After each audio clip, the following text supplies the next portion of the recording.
할렐루야.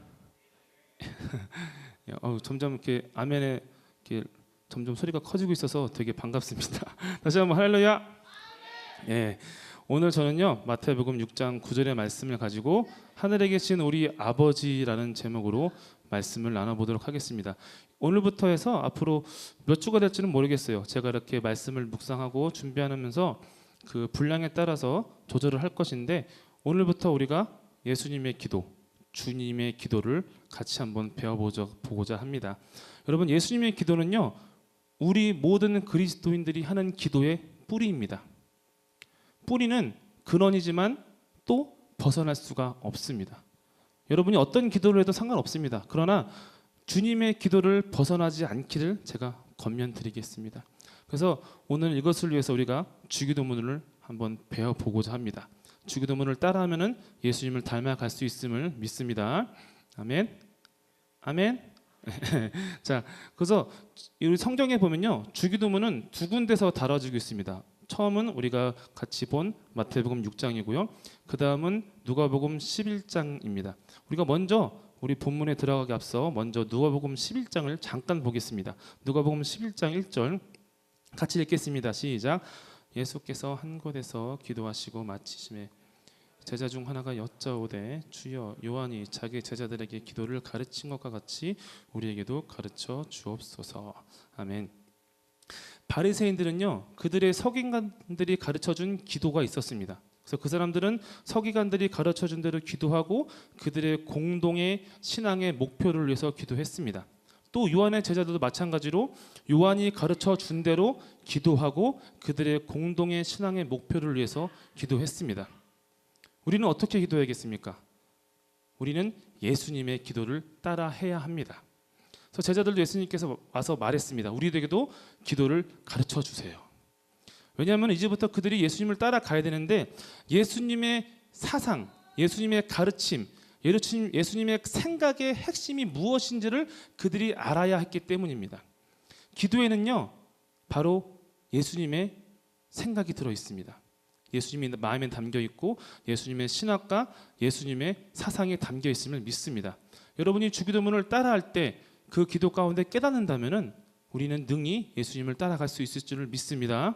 아멘. 그래서 다시 우리 본문 마태복음으로 돌아와서 오늘 마태복음에 보면요 6장에 보면은 주기도문이 있는 본문 바로 위에 두 가지 잘못된 기도가 나옵니다. 이 두 가지 기도는 예수님과 아무 상관이 없는 기도입니다. 첫 번째는 바리새인의 기도, 두 번째는 이방인의 기도입니다. 먼저 한번 바리새인의 기도 한번 보겠습니다. 마태복음 6장 5절부터 6절까지 같이 읽겠습니다. 또 너희는 기도할 때 외식하는 자와 같이 하지 말라. 그들은 사람에게 보이려고 회당과 큰 거리 어귀에 서서 기도하기를 좋아하느니라. 내가 진실로 너희에게 이르노니 그들은 자기 상을 이미 받았느니라. 너는 기도할 때 네 골방에 들어가 문을 닫고 은밀한 중에 계신 네 아버지께 기도하라. 은밀한 중에 보시는 네 아버지께서 갚으시리라. 여러분, 외식하는 자처럼 기도하시면 안 됩니다. 이 사람들도 처음부터 이 기도가 외식하는 기도는 아니었습니다. 본디 사람들 앞에 서서 기도할 때는 이 백성들을, 이 바리새인들이 어떤 신앙을 고무시키고 위무하고 그들의 서기관들의 바른 신앙을 전하기 위해서 이렇게 했던 것입니다.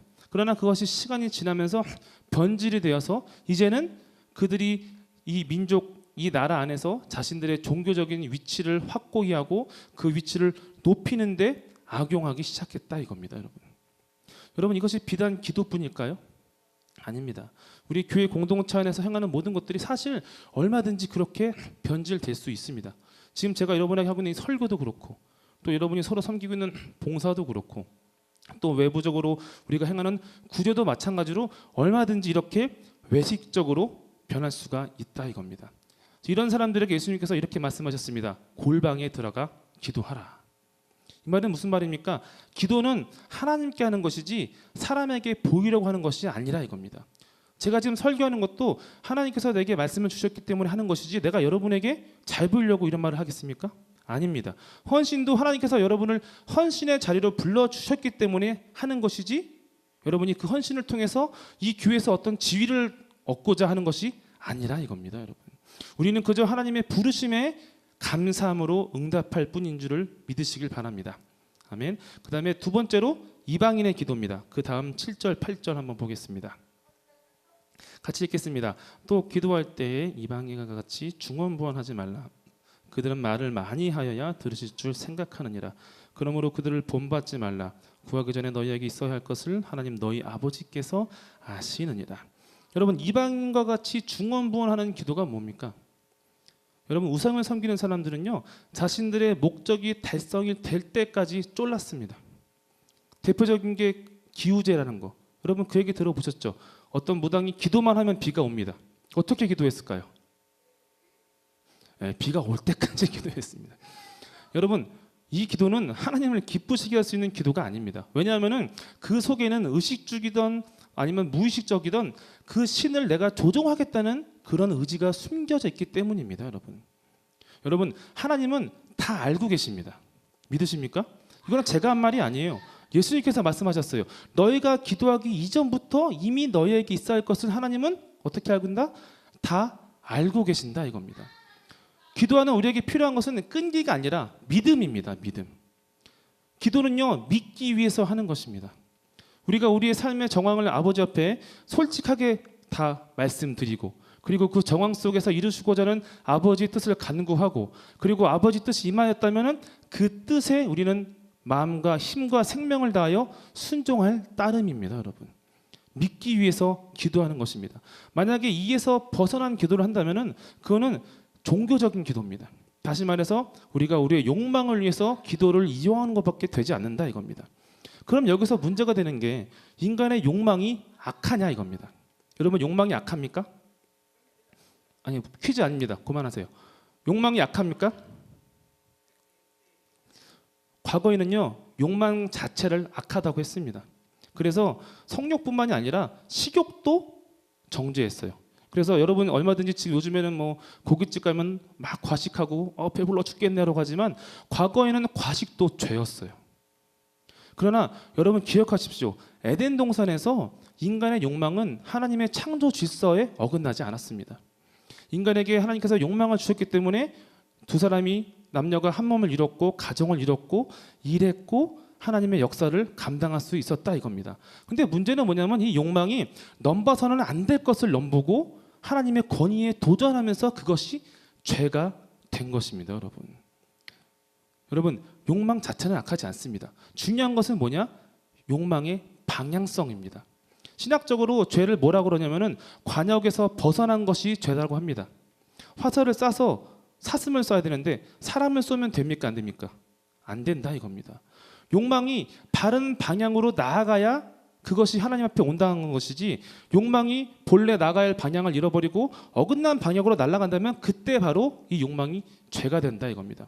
예컨대 동성애. 바울이 뭐라고 그랬습니까? 쓸 것을 바로 쓰지 않았기 때문에 죄가 된다고 했습니다. 또 술. 여러분, 술 자체가 죄입니까?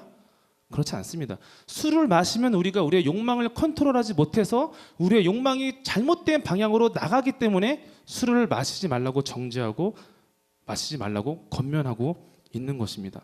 기도는 바로 이 욕망을 다스리는 것입니다. 여러분이 하나님 앞에 나왔을 때 이 욕망을 다스리시길 바랍니다. 이 욕망이 여러분을 주장하지 못하도록 아버지 앞에 내려놓으시길 바랍니다. 그것이 바로 기도입니다. 기도는 우리의 욕망이 아버지의 뜻대로 바르게 사용되어질 수 있도록 그 방향을 잡아주는 역할을 합니다. 어떻게? 예수님을 따라서. 그래서 이제부터 우리가 주기도문을 공부할 것인데, 저는 오늘 그 중에서 제일 처음에 나오는 하늘에 계신 우리 아버지라는 여기까지만 함께 오늘 말씀을 나눠보도록 하겠습니다. 여러분, 주님의 기도. 예수님께서 뭐라고 하셨죠? 이 기도의 시작에서 그러므로 너희는 이렇게 기도하라. 이 말은 뭐냐면은 너희는 그들처럼 기도하지 말라 이겁니다, 여러분. 그럼 우리는 어떻게 기도해야 되나? 오늘 우리가 봐야 될 하늘에 계신 우리 아버지, 요거를 원어로 보면요 이렇게 시작합니다. 파테르 헤몬이라고 시작합니다. 헤몬은 우리의, 파테르는 뭐죠? 아버지, 우리의 아버지. 그리고 그 뒤에 이것을 꾸며주는 문장으로 호 앤 토이스 오라노이스, 뭐냐면은 하늘에 계신이라는 단어가 문장에 나옵니다. 그러면 그래서 우리가 먼저 오늘 볼 게 우리 아버지를 먼저 한번 보도록 하겠습니다. 먼저 우리라는 단어를 한번 보겠습니다. 여러분, 우리라는 단어는 이 주기도문에서 굉장히 핵심적인 단어입니다. 이 우리라는 단어는 이 기도를 하는 사람이 누구고 또한 이 기도가 이루어지는 대상이 누구인지를 밝혀주고 있습니다. 여러분, 주기도문은 누가 합니까? 하나님? 여러분, 주기도문은 누가 합니까? 우리가 하는 기도입니다. 여러분, 우리가. 누가 한다고요? 우리가 하는 기도입니다. 이거는요, 우리가 이렇게 모여서 기도할 때도 우리의 기도입니다. 하지만 여러분이 집에 가서 혼자 골방에 가서 기도할 때도 그때도 우리의 기도입니다. 믿으십니까? 여러분, 각자의 기도를 하지 말라는 소리가 아닙니다. 앞서도 말했지만 우리가 하는 모든 기도가 이 예수님의 기도로부터 시작해서 예수님의 기도로 끝이 나야 된다 이겁니다. 이 기도에서 벗어나면 안 됩니다. 이 기도에서 벗어나면은 절대로 아버지를 기쁘시게 해드릴 수가 없습니다. 오직 이 기도를 따라할 때 우리가 예수님을 닮아서 맏아들이 될 수 있고 아버지를 기쁘시게 해드릴 수 있는 그런 사명을 감당할 줄을 믿습니다. 그리고 두 번째로, 그러면 이거를 우리가 기도를 하는데 그럼 이 기도가 이루어지는 대상은 누굽니까? 주기도문의 대상이 누굽니까? 네, 말씀해 보세요. 땡입니다. 자, 우리입니다. 우리. 주기도문은요, 우리가 기도해서 우리에게 이루어지는 게 바로 주기도문입니다. 여러분, 좀 말이 어렵나요? 예, 좀 양해 바랍니다. 이건 신학적인 내용이기 때문에 여러분이 조금만 더 귀를 열고 들어주셨으면 좋겠습니다. 주기도문은 우리가 아버지께 기도합니다. 그리고 그 기도는 우리에게 이루어지는 기도입니다. 그럼 도대체 이 우리가 도대체 무엇이냐? 여러분 이 모든 세계가 우리로 구성되어 있음을 믿으십니까? 하나님은 이 세계를 우리로 지으셨어요. 구별되게 각자 개성을 심으셨지만 그 모든 것이 하나님 앞에서 하나의 우리로 존재한다 이겁니다. 요한복음 3장 16절에 보면 이렇게 말합니다. 하나님이 세상을 이처럼 사랑하사 독생자를 주셨다고 합니다. 그리고 그 다음에 누구든지 이 사실을 믿으면 구원을 얻는다고 합니다. 인류도 구원을 받기 위해서는요, 이 세상 가운데서 아버지를 만나는 것입니다. 이 세상을 떠나서 사람들로부터 떠나서 어디 산속에 숨어서 구원을 받는 것이 아니라 여러분이 살고 있는 그 자리에서 여러분이 하나님 앞에 나올 때 구원을 받는다 이겁니다. 여러분, 그러면 좀 더 범위를 좁혀서, 여러분 전 세계에 기독교 종파가 상당히 많은 거 알고 계시죠? 그죠? 그런데 그 사람들도 똑같이 우리처럼 하나님을 우리 아버지라고 부릅니다. 알고 계십니까? 우리만 우리 아버지라고 하는 게 아니에요. 카톨릭도 그렇고 정교회도 그렇고 또 우리나라에 있는 장로교, 감리교, 성공회 모든 사람들이 다 하나님을 우리 아버지라고 부르고 있다 이겁니다. 이 말은 뭐냐면은 우리 모든 사람이 하나님 앞에 한 형제와 자매라는 사실입니다. 여러분 인정하십니까 이것을? 이걸 인식하고 계십니까? 그럼 다시 한번 좀 더 좁혀보겠습니다. 범위를. 그럼 오늘 우리가 예배드리는 우리 청년선교회, 여러분 옆에 앉아있는 지체들을 여러분의 형제와 자매로 받아들이고 있습니까? 그렇게 인정하고 그렇게 섬기고 그렇게 대하고 있습니까? 아니면 모양만 있고 능력은 없습니까? 여러분, 헨리 나우웨이라는 사람이 우리 공동체에 대해서 이렇게 말했습니다. 우리는 공동체 안에서 연단되고 정화된다. 우리는 공동체 안에서 용서와 치유를 배운다. 우리는 공동체 안에서 우리의 이웃이 누구인지를 배운다. 그리고 우리는 공동체 안에서 복음 속의 그리스도를 만난다라고 하고 있습니다. 여러분은 이 청년 선교회 안에서 그렇게 변화되고 있습니까? 여러분은 여기서 치유를 배우고 있습니까? 여러분 여기서 연단되고 정화되고 있습니까? 아니면 여러분이 이 청년 선교회 안에서 여러분 옆에 있는 이웃이 누구인지를 배워가고 있습니까? 배워가고 있습니까? 여러분, 주기도문이 바로 이것을 가능하게 합니다. 여러분, 주기도문이 그걸 가능하게 하는 거예요. 여러분. 주기도문을 무슨 주문처럼 달달달 외우면은 무슨 마법처럼 짠하고 이루어진다는 게 아닙니다.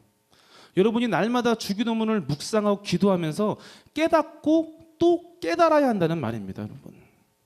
여러분이 이 공동체 안에서만이 이 세상 어떤 쾌락과도 바꿀 수 없는 아버지의 기쁨을 배우고 느낄 수가 있습니다, 여러분. 다른 어떤 곳에서도 그걸 얻을 수가 없어요, 여러분.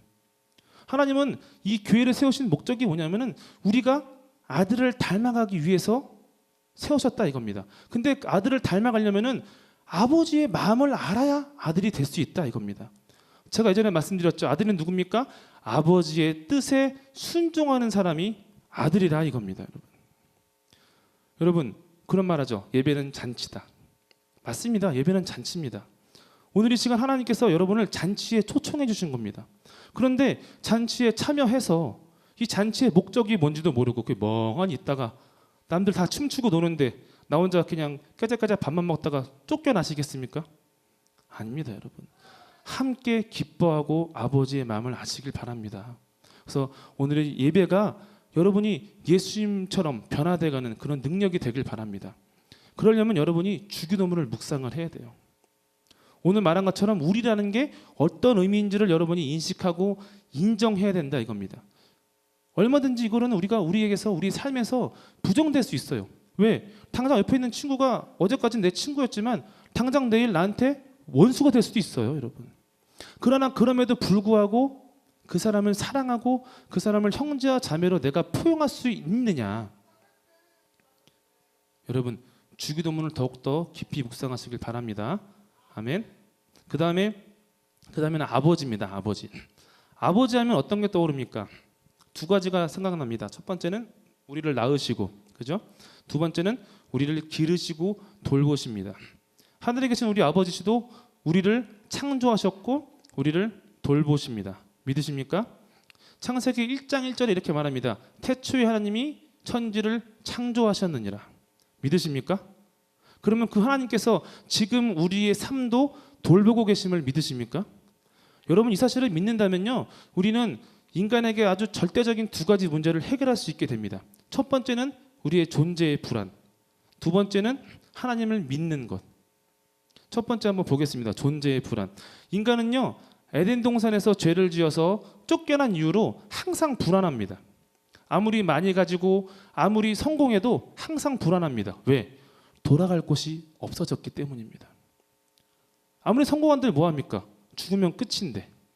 그러나 여러분이 하나님께서 우리의 보호자 되신 것을 믿는다면요, 하나님이 우리의 아버지가 되어주십니다. 우리가 돌아갈 본향이 생기게 된다 이겁니다. 우리는 세상 사람들처럼 이 땅에 우리의 전부를 걸고 사는 사람이 아닙니다, 여러분. 우리의 전부는 어디 있습니까? 아버지의 집에 있습니다, 여러분. 아버지의 집에. 예수님께서 말씀하셨습니다. 재물을 어디다가? 땅에 쌓아놓지 마라. 어디다 쌓아놓으라? 하늘 아버지 집에 쌓아놓으라 이겁니다. 우리의 인생의 초점을 바르게 맞추시길 바랍니다. 두 번째로, 그럼 이 하나님께서 우리에게 선을 행하신다는 것도 여러분 믿으십니까? 여러분, 하나님은요, 우리에게 절대적으로 선을 행하십니다. 예수님께서 말씀하셨습니다. 어찌 아버지가 아들에게 악한 것을 주겠느냐. 믿으십니까? 근데 문제는 뭐냐면은 그 악과 선의 구별이 누구에게 있다? 아버지에게 있다 이겁니다. 아버지에게. 때로는 하나님께서 나에게 선을 베푸신다고 하지만 내가 보기에는 불합리하게 느껴지고 나에게는 고통으로 다가올 수도 있다 이겁니다. 그러면 그때마다 여러분은 하나님을 의심하겠습니까? 하나님 나를 버리셨어. 나를 배신하셨어. 나를 떠나셨어. 여러분, 하나님은 우리의 보호자 되십니다. 우리의 아버지 되십니다. 우리를 떠나지도 아니하시고 우리에게 약속하셨던 모든 일을 반드시 행하시는 아버지시라 이겁니다, 여러분. 여러분이 하나님이 우리의 보호자 아버지 되심을 믿는다면요, 방금 말한 이 두 가지가 해결이 됩니다, 여러분. 하나님 우리에게 선을 베푸시는 분이십니다. 여러분, 시편을 한번 보십시오. 여러분, 시편 보신 적 있습니까? 시편에 보면요, 아주 어마어마한 고난이 나옵니다. 배신당하고 쫓기고 보는 사람마다 날 죽이려고 하고 낮아질 대로 더 낮아질 데가 없는 데까지 낮아지고, 정말 그들의 인생은 모질고 거칠기 짝이 없습니다. 그러나 그 사람들의 입에서 나오는 고백을 보십시오. 한번 시편 23편 같이 한번 읽어보겠습니다. 시편 23편, 시작. 여호와는 나의 목자시니 내게 부족함이 없으리로다. 그가 나를 푸른 풀밭에 누이시며 쉴 만한 물가로 인도하시는도다. 의의 길로 인도하시는도다.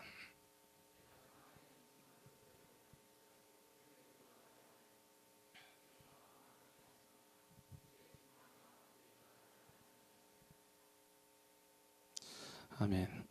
넘겨 주세요. 예, 6절 마지막으로. 내 평생의 선하심과 인자하심이 반드시 나를 따르리니 내가 여호와의 집에 영원히 살리로다. 아멘. 여러분, 이것을 여러분이 마음과 생명과 힘을 다해서 믿어야 됩니다, 여러분. 예수님께서 말씀하셨습니다. 계명 중 가장 큰 것이 무엇입니까? 너희의 마음과 생명과 너희의 온 힘을 다해서 어떻게 하라? 하나님을 사랑하라. 여러분, 이것을 믿으셔야 됩니다. 하나님은요, 우리가 이것을 믿고 신뢰해서 아버지 집으로 돌아오기를 원하십니다. 아버지 집으로 돌아와서 날마다 예수님을 닮아가는 아들이 되기를 원하시고 계십니다. 여러분, 이것을 믿고 오늘 이 시간 돌아오는 역사가 나타날 줄을 믿습니다. 그 다음에 뭐냐면은 이제 하늘의 계신입니다. 하늘의 계신. 하늘의 계신. 먼저 한번 하늘을 한번 보겠습니다. 여러분, 하늘이 무엇입니까? 하늘. 지금이야 우리가 우주 과학이 발달을 해서, 그죠? 천체 만왕경도 있고 해서 사실 이 하늘이라는 것이 우리의 단순한 관념일 뿐이라는 걸 우리는 다 알고 있습니다. 그렇죠? 이 지구는 아주 그 크기를 감히 가늠할 수도 없는 엄청난 우주 가운데 떠 있는 작은 먼지 같은 행성에 불과합니다. 그죠? 우리가 보는 하늘이라는 것은 그 우주의 아주 극히 일부분일 뿐이다 이겁니다. 그러면 이것이 성경에 적혀 있는 이 수많은 사람들의 살고 있던 그 시대, 그 고대에도 그 사람들이 알고 있었을까요? 아니라 이겁니다, 여러분. 우리는 이제부터 고대인들이 하늘을 어떻게 생각했는지를 같이 봐야 됩니다. 여러분, 고대인들에게 하늘은요, 두려움의 대상이었습니다. 왜냐하면은 어디를 가도 항상 하늘은 있습니다. 그렇죠? 여러분이 산에 가도 하늘은 있고, 바다에 가도 하늘은 있고, 또 빌딩에 가도 하늘은 있고, 어디에 가도 항상 하늘은 존재한다 이겁니다. 그래서 고대인들은요, 항상 이 하늘의 눈치를 봤어요. 하늘을 되게 두려워했어요. 그래서 하늘에 막 먹구름이 끼거나 천둥이 치거나 갑자기 뜻하지 않은 엄청난 비가 오면은 벌벌벌 떨었어요. 그래서 막 동물을 잡아서 제사를 올리면서 하늘을 달래려고 노력했습니다. 또 그러면서도 웃긴 게 뭐냐면은 이 사람들은 하늘을 자신들의 생명의 근원이라고 봤습니다. 왜냐하면은 하늘에 해가 뜨고 바람이 불고 비가 와야 어떻게 됩니까? 작물이 자랄 수 있었기 때문입니다. 고대들은 생각했어요. 생명은 어디로부터? 하늘로부터 내려온다고 생각했습니다. 그래서 우리가 익히 알고 있는 것처럼 태양을 우상으로 섬기고, 또 달을 섬기고, 비를 섬기고, 바람을 섬기고, 구름을 섬기는 이런 우상 숭배가 나타났습니다. 그러나 이 모든 것들은 하나님의 피조물입니다, 여러분. 믿으십니까? 창세기는 그걸 얘기하고 있어요, 여러분. 창세기에서 하나님께서 달을 지으시고 별을 지으시고 이 모든 것들을 지으셨다는 기록이 왜 나왔겠습니까? 그런 것들은 너희가 섬겨야 할 대상이 아니라 이겁니다, 여러분. 하나님은 세상을 창조하신 하나님이십니다. 믿으십니까? 이 말은 뭐냐면은 하나님께서 이 모든 피조물을 초월하신다는 겁니다. 하나님은 이 세계에서 있는 어떤 피조물에도 영향받지 않으십니다. 믿으십니까? 오직 아버지만이 우리 위에서 우리를 내려다보시며 우리에게 영향력을 행사할 수 있습니다. 본디 이 세상에는요, 생명이 없었어요. 뭐라고 말합니까? 오직 공허하고 혼돈만 있었다 이겁니다. 그런데 하늘에 계신 우리 아버지께서 이 세계 가운데로 생명을 넣어주셨습니다. 바로 창조하셨다 이겁니다. 그렇기 때문에 그 누구도 하나님 앞에서 고개를 들 수가 없어요. 욥기서 38장 4절 한번 보겠습니다. 욥기서 38장 4절에 제가 읽겠습니다. 내가 땅에 기초를 놓을 때에 네가 어디 있었느냐? 네가 깨달아 알았거든 말할지니라. 여러분 중에 누구라도 하나님 앞에서 제가 하나님 창조하실 때 좀 도왔어요라고 말할 수 있는 사람 있습니까? 아무도 없다 이겁니다. 아무도. 그래서 칼 바르트라는 신학자는 뭐라 그러냐면 하나님을 절대 타자라고 얘기했습니다. 이 말은 뭐냐면은 우리는 우리의 힘으로 하나님을 알 수가 없다 얘기입니다. 그러면은 우리가 알고 있는 하나님은 뭔가? 그게 바로 계시입니다. 계시. 우리가 하나님을 알 수 있는 방법은 딱 하나밖에 없습니다. 하나님께서 자기를 보여주실 때, 그리고 그러한 계시들이 담겨 있는 것이 바로 이 성경입니다. 성경. 이 성경은 우리가 하나님에 대해서 꼭 알아야 되는 중요한 계시들이 담겨 있습니다. 그렇기 때문에 우리가 성경을 읽으면서 하나님을 배우고 하나님을 알아가고 하나님께서 우리를 부르시는 그 부르심의 목적을 이루어 갈 수가 있습니다. 그럼 여기서 우리가 한 가지 짚고 넘어가야 되는 게 뭐냐면은 바로 하나님은 인격적이시냐 이겁니다. 여러분, 하나님은 인격적이십니까? 왜 대답을 안 해요? 하나님은 인격적이십니까? 맞습니다. 하나님은 인격적이십니다. 그러면은 하나님이 인격적이시다는 말이 우리와 같은 지정의의 수준의 분이라는 말입니까? 우리와 같은 차원의 그런 분이라는 말입니까? 아닙니다, 여러분. 하나님이 인격적이시다는 말은 뭐냐면은 하나님께서 우리를 이해하신다는 말입니다. 누구를 통해서? 예수 그리스도를 통해서 우리의 사정을 알고 우리를 이해하십니다. 결단코 하나님을 우리와 같은 수준으로 끌어내리시면 안 됩니다.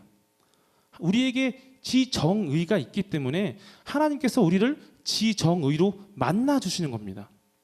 이것이 바로 절대 타자입니다, 여러분. 초월적인 존재.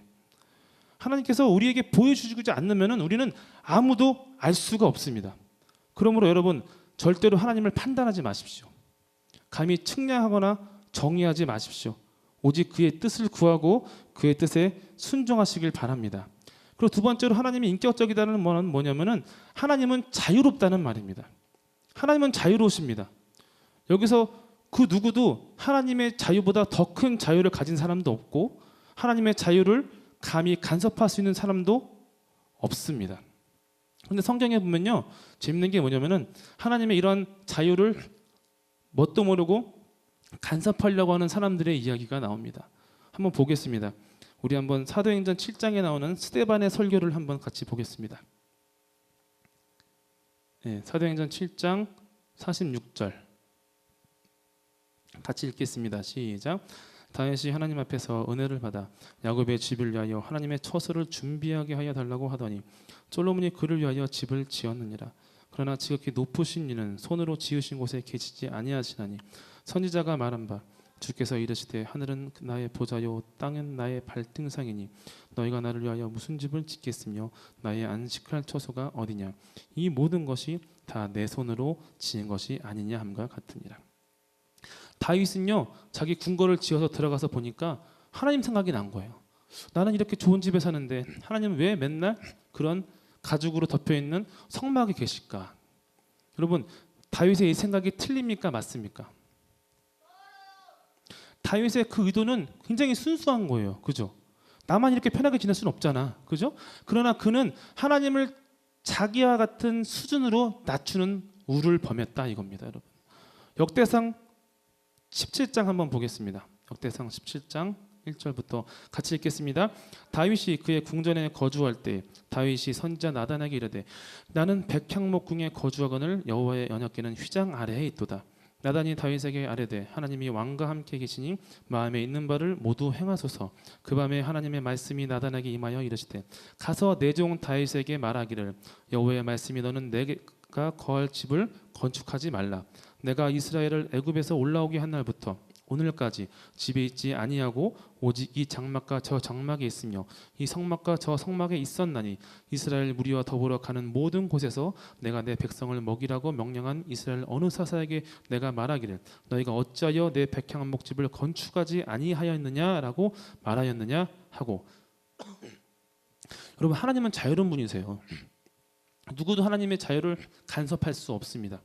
하나님께서 옮기시면은요 막을 수가 없고 하나님께서 눌러 앉으시면은 아무도 거절할 수가 없습니다. 여러분, 물론 뒤에 보면요 하나님께서 솔로몬에게 성전 건축하는 것을 허락하시는 얘기가 나와요. 그러나 그것을 하나님께서 기뻐하셔서 허락하신 게 아니라 다윗이 이뻐서 허락하신 거예요. 다윗의 그 마음이 갸륵해서. 여러분, 하나님은요 이런 건물에 계시는 분이 아닙니다. 아멘. 하나님은요 하나님을 경외하는 모든 사람들의 마음속에 계시는 분이라 이겁니다. 그래서 더 우리가 우리의 마음을 주의해야 됩니다. 혹여나 내가 마음이나 생각으로 하나님을 제한하고 있지는 않은지, 혹여 내가 내 생각과 마음으로 하나님의 자유에 내가 간섭하고 있지는 않은지, 아니면 조종하려고 하고 있지는 않은지, 내 뜻대로 이루어지지 않는다고 하나님께 원망하고 투덜대고 하나님은 나를 버리신 것 같다는 그런 함부로 그런 어리석은 말을 뱉고 있지는 않은지. 여러분, 하나님은요 우리 생각에 맞춰주는 분이 아니십니다. 하나님은요 무조건 자신의 뜻대로 계획대로 행하시는 분이십니다. 그리고 그랬기 때문에 우리에게 구원이 임한 거예요. 여러분, 우리의 구원을 위해서 한 게 뭐가 있어요? 여러분, 예수님이 죽으실 때 옆에서 예수님이 십자가를 거둔 적 있어요? 여기서 그런 분 있어요? 아니면 예수님이 쓰신 그 가시관을 같이 쓴 사람이 있습니까? 아무도 없다 이겁니다. 우리가 받은 구원에 대해서 영향력이 없다는 건 뭐냐면은 하나님께서 그가 이루시고자 하는 계획을 반드시 이루신다는 증거다 이겁니다. 그랬기 때문에 우리에게 구원이 임한 것입니다. 여러분, 그저 아버지의 뜻에 순종하시길 바랍니다. 순종하시길 바랍니다. 그것이 우리가 할 수 있는 겁니다. 여러분, 순종, 여러분 우습게 보지 마세요. 순종은요 가장 고결한 영상이에요. 아버지를 믿고 아버지와 함께 기뻐하고 아들을 따라가려고 하는 결단이 없다면요 감히 순종할 수가 없습니다. 여러분이 마음을 다해서 하나님을 신뢰하시길 바랍니다. 그리고 마지막으로 하나 더 말씀드리면은, 여러분 하나님을 너무 편하게 대하지 마세요. 하나님이 너무 여러분에게 익숙하면 안 돼. 아시겠습니까? 네? 여러분, 만약에 여러분에게 하나님이 너무 익숙하고 편하다면 뭐냐면은 여러분이 하나님을 여러분의 은연 중에 하나님을 제한하고 있다는 거예요. 여러분, 하나님 앞에 나갈 때는 항상 두려움과 사랑을 가지고 나가시길 바랍니다. 이것이 경외예요. 경외. 하나님은 경외하는 사람을 만나 주십니다. 우리 청년 선교회가 날마다 하나님 앞에 경외함으로 나가길 원합니다. 말씀을 정리하겠습니다. 여러분, 우리는요 하나님을 믿는 사람입니다. 아멘. 그리고 하나님의 부르심대로 예수님을 닮아가는 사람들이라 이겁니다. 그리고 예수님께서는 자기를 닮을 수 있도록 우리에게 기도를 알려주셨어요. 그 기도가 뭡니까? 바로 주기도문입니다. 우리가 이 기도를 따라할 때 우리는 우리가 될 수 있습니다. 우리는 우리가 되어서 예수님을 따라갈 수 있습니다. 여러분, 이 우리 안에서 우리를 위해서 기도하시길 바랍니다. 그리고 우리 안에서 우리가 되시길 바랍니다. 우리 안에서 우리는 아들이 될 수 있습니다. 여기를 벗어나서는요 누구도 아들이 될 수가 없어요. 이 교회를 떠나서, 이 청년 선교회라는 공동체를 떠나서, 함께 예배드리는 공동체를 벗어나서 누구도 아들이 되라는 그 명령을 감당할 수가 없습니다. 여러분 이것을 인정하고 여러분 삶 가운데서 날마다 묵상하고 깨달아 나가신다면은 우리의 신앙생활이 이전의 종교인이 아니라 정말 예수님을 닮아가는 참 그리스도인의 그런 모습이, 그런 형상이 나타날 줄을 믿습니다. 아멘. 예, 같이 기도하겠습니다.